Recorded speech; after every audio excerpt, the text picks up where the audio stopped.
es una federación, una entidad sin ánimo de lucro que agrupa a la mayor parte, casi más del 90% de los productores y distribuidores de bebida espirituosa en España.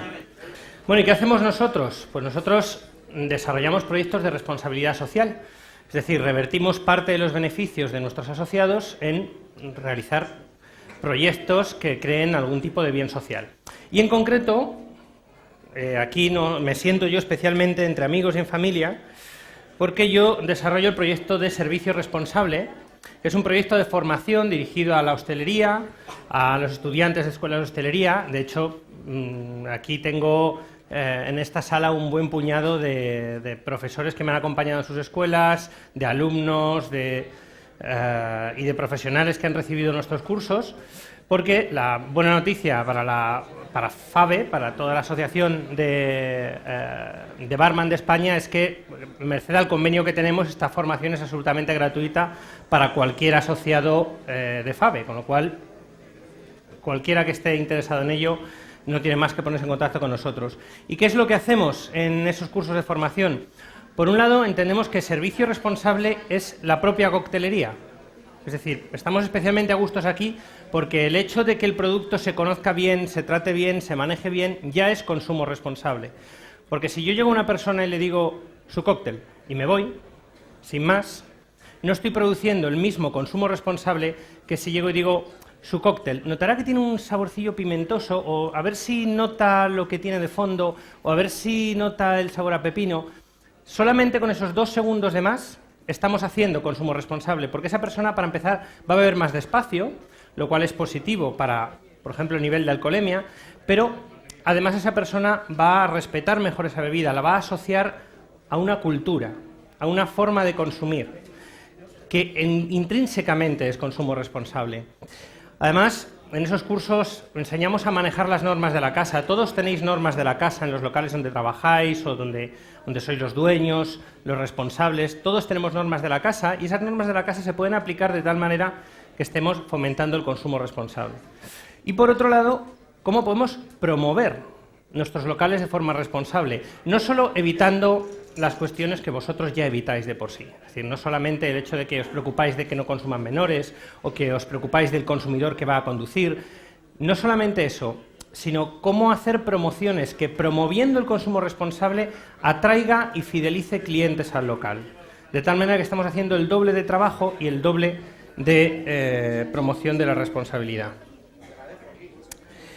El objetivo al final es que mantengamos y promovamos nuestro modelo de consumo mediterráneo. Es decir, un modelo de consumo similar, bueno, es el consumo que tenemos en España, el consumo que hay en Portugal, el consumo que hay en Italia, el consumo que hay en Grecia, el consumo que hay en Francia. Es decir, un modelo de consumo de ámbito centro-sureuropeo, es decir, lo que muchas veces se llama consumo mediterráneo, que es una forma de consumir distinta del consumo nórdico y anglosajón, y es bastante distinta en varios sentidos.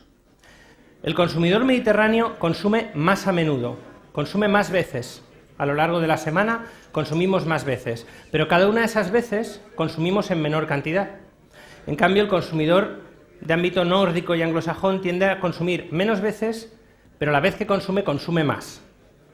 Y realmente, incluso según la Organización Mundial de la Salud, lo que es realmente problemático es pasar de un determinado consumo diario. ¿De acuerdo? Por ejemplo, el Eurobarómetro mide el consumo abusivo a partir de 5 consumiciones o más en una sola sesión. A partir de entonces lo considera consumo abusivo. Ese tipo de consumo abusivo es menos frecuente en países de ámbito mediterráneo. Por mucho que a veces nosotros queramos sacar pecho y decir, no, nosotros bebemos más que nadie. No, el caso es que en los países como el nuestro se bebe de forma más moderada y se bebe principalmente en hostelería. En España estamos hablando de más o menos un 80% del producto se vende en hostelería. Un 20% sería el canal hogar, que incluye el botellón, ¿de acuerdo? Es decir, comprado en un supermercado y consumido donde el cliente desea. Si nos fuésemos a países como Noruega o Suecia o Finlandia, estaríamos hablando de hasta un 5% en hostelería, 95% en hogar. Es decir, en el ámbito anglosajón se bebe menos veces y se bebe principalmente, se bebe mucho más en casa. En el ámbito, bueno, anglosajón, sobre todo nórdico. Los anglosajones, dependiendo del país, varían bastante, ¿no? Pero sobre todo en el modelo nórdico se bebe más en casa y se abusa más. Lo que buscamos, por tanto, es un consumo mediterráneo que además produce más.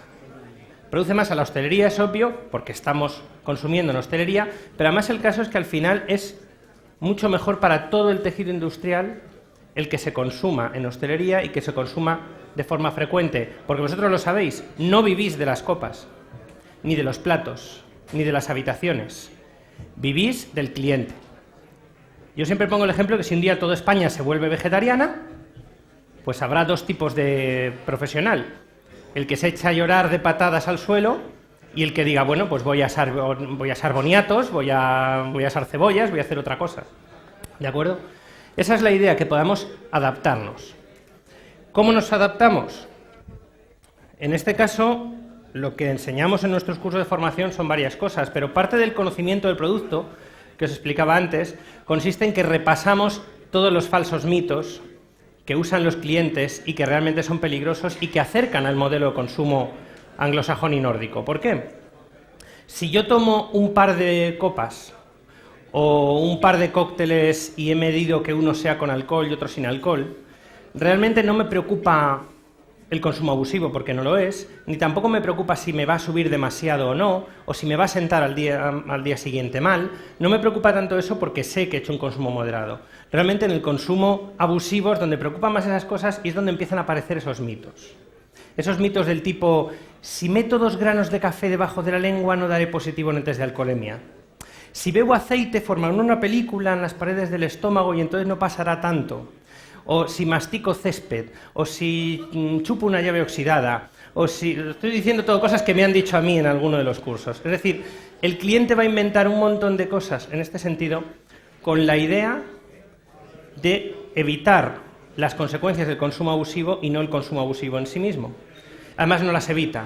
Es decir, podemos haber escuchado hablar de el tema del aceite, o de masticar café, o de hacer ejercicio. Incluso a veces la policía le dice, sude usted un poco antes de hacer el segundo test de alcoholemia, pero todos esos métodos son inútiles. Lo único que funciona es dejar pasar el tiempo o beber despacio, o con comida en el estómago, que es lo mismo que beber despacio. No funciona ninguna otra cosa. Lo siento si estabais esperando el truco mágico para ahora iros a casa, pero no existen trucos mágicos en este sentido. Y eso es algo que enseñamos para que se lo traduzcáis al cliente, para que el cliente lo conozca, para que el cliente sepa que para evitar la resaca, aparte de controlar, lo que hay que hacer es alternar bebidas alcohólicas y no alcohólicas para rehidratarse.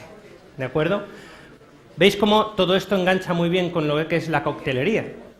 Porque en la coctelería va mucha más rehidratación, va unas cantidades mucho más medidas de alcohol. Todo está mucho mejor pensado y destinado a un consumo responsable. Bueno, como decía, el único método eficaz al final es el tiempo. Pero ¿cómo lo hacemos más fácil? Porque claro, a veces cuando llego yo a dar estos cursos, la gente se echa para atrás, ¿no? Como si hubiese venido un vampiro a decirles, entonces, ¿qué tenemos que coger a los clientes y arrancarles la llave del coche? Tenemos que evitar que salgan, ¿qué tenemos que hacer con los clientes, ¿no? Pero vosotros no sois policías. Ni debéis ser tampoco el familiar que da ese consejo paternalista y le dice, anda, venga, ya. Vosotros tenéis que hacer de industria del ocio, que es lo que sois. Y debéis ponerle fácil al cliente que tome la decisión correcta. Es decir, crear las condiciones adecuadas para que tome la decisión correcta. Y lo podéis hacer exactamente igual que hacéis cualquier otra cosa, que estimuléis cualquier otra decisión. ¿Que queréis que se consuma marisco esa semana? Pues montáis la semana del marisco, intentáis fomentar el consumo de marisco en el local. ¿Que queréis sacar adelante un cóctel nuevo, que queréis probarlo?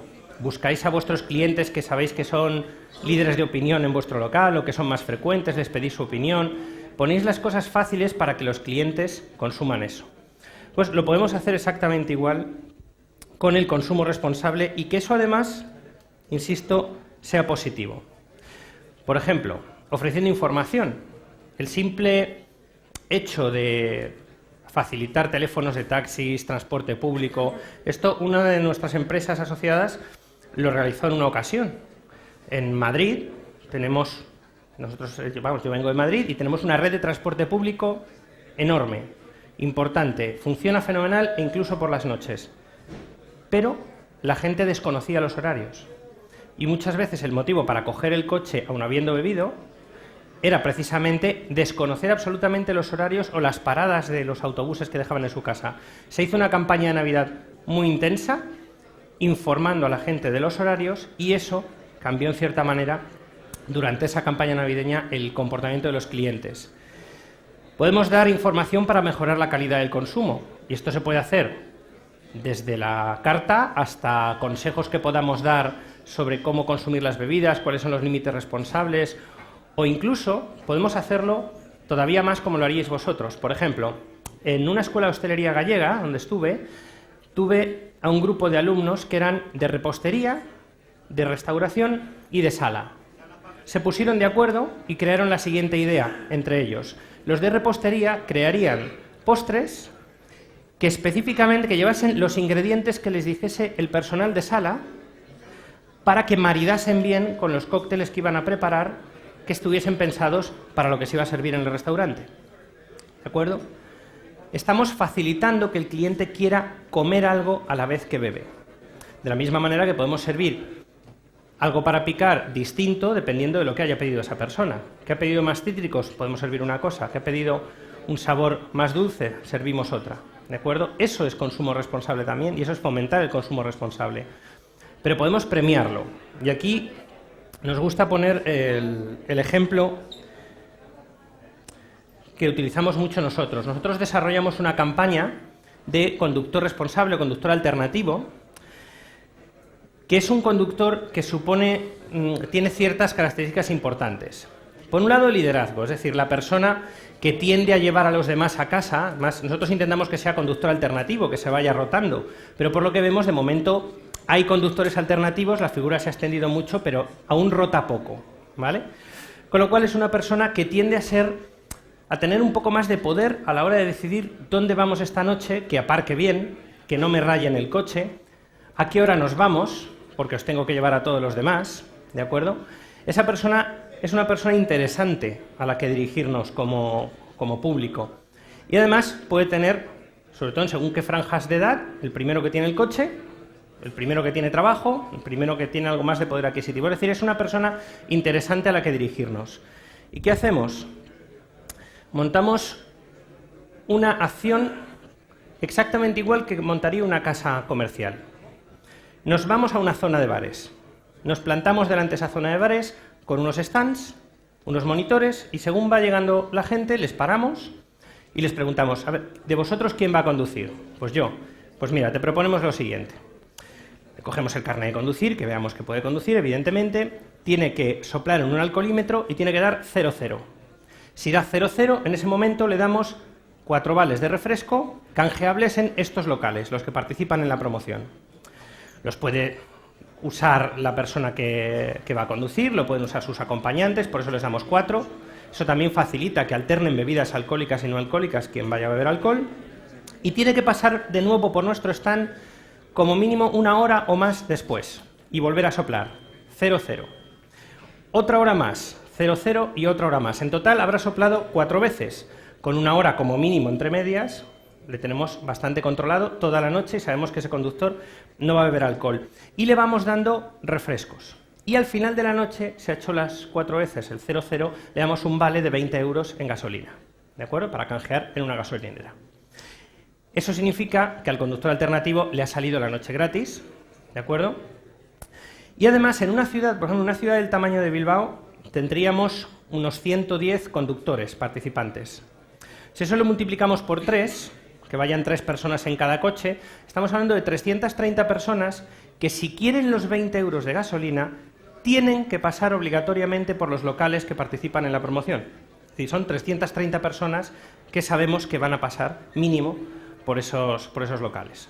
Evidentemente nosotros tenemos un convenio con una empresa de gasolineras, tenemos convenios con ayuntamientos, tenemos convenio con la marca de bebidas de refrescos, podemos hacerlo a ese volumen, pero vosotros lo podéis hacer a menor volumen. Vosotros, cuando realizáis promociones, e incluso cuando lo hacéis a un nivel muy, muy pequeño. Os voy a poner un ejemplo que vi yo en Sevilla. sentados al lado mío, vamos, había un grupo de chicas, se sentaron, llegó el camarero, ¿qué vais a tomar? Y una cerveza con limón. Pidieron todas alcohol excepto una, que dijo algo así como, a mí ponme otro refresco de cola. No voy a decir la marca, para no herir susceptibilidades, pero lo dijo con ese tono de, me toca conducir, llevo toda la noche sin beber, me apetecería beber, o incluso me he saturado de sabor. Si esa persona se ha saturado del mismo sabor la lengua, y además es que es de refresco de cola, es que no le gusta el limón, no le gusta la naranja, podemos hacer muchas cosas. Le podemos ofrecer un cóctel sin alcohol que lleve refresco de cola, podemos ofrecerle otra cosa que tengamos, o incluso este camarero lo que hizo fue decirle, primero se dio cuenta de que era la persona que iba a llevar a los demás, se lo dijo, ¿qué pasa, que tienes que llevar a estas a casa? Sí, pues te invito a la primera. Es decir, a veces invitáis, a veces hacéis promociones, a veces resulta que os tocan entradas o tenéis entradas para un concierto y las sorteáis. A veces os ponéis de acuerdo con una agencia de viajes y ofrecéis un viaje. Eso lo podéis hacer dirigido también al consumidor responsable. Porque el caso es que el consumidor responsable lo vamos a ir perdiendo si nos vamos a ese consumo anglosajón y nórdico. Y vamos a ir perdiendo también al consumidor abusivo, al que en principio no queremos, pero lo que no queremos es que el consumidor mediano o responsable se vaya al lado del consumidor abusivo, porque lo que vemos es, para empezar, que se vuelven a casa, acaban yéndose a casa, acaban yendo a consumir a casa, pero además consumen menos veces. Y de hecho, en litros también es menos. ¿De acuerdo? En la práctica, además, estamos consiguiendo, como digo, 330 personas cada una de esas noches que se van a casa con un conductor que no ha bebido alcohol. Luego desarrollamos toda otra serie de proyectos. Tenemos una página web para informar al consumidor. Podéis informaros ahí de todo lo que queráis. Podéis acudir a nosotros. Damos asesoramiento, ¿de acuerdo? Damos el que podemos, al que podemos llegar, que sí es gratis, pero somos pocos, con lo cual a lo que vamos pudiendo llegar. Pero os asesoramos en temas de consumo responsable, encantados, sobre todo a todos los que vayan participando en nuestros cursos de formación. Y bien, en principio eso es todo. Quiero desearos a todos que tengáis mucha suerte, que os vaya muy bien a todos los concursantes, y espero haberos transmitido al menos estas 5 nociones, ¿de acuerdo? Estas 4 cosillas con respecto al consumo responsable y cómo el consumo responsable no solo va a ser bueno para la sociedad, tenemos que interiorizar que va a ser bueno para nosotros. Muchas gracias.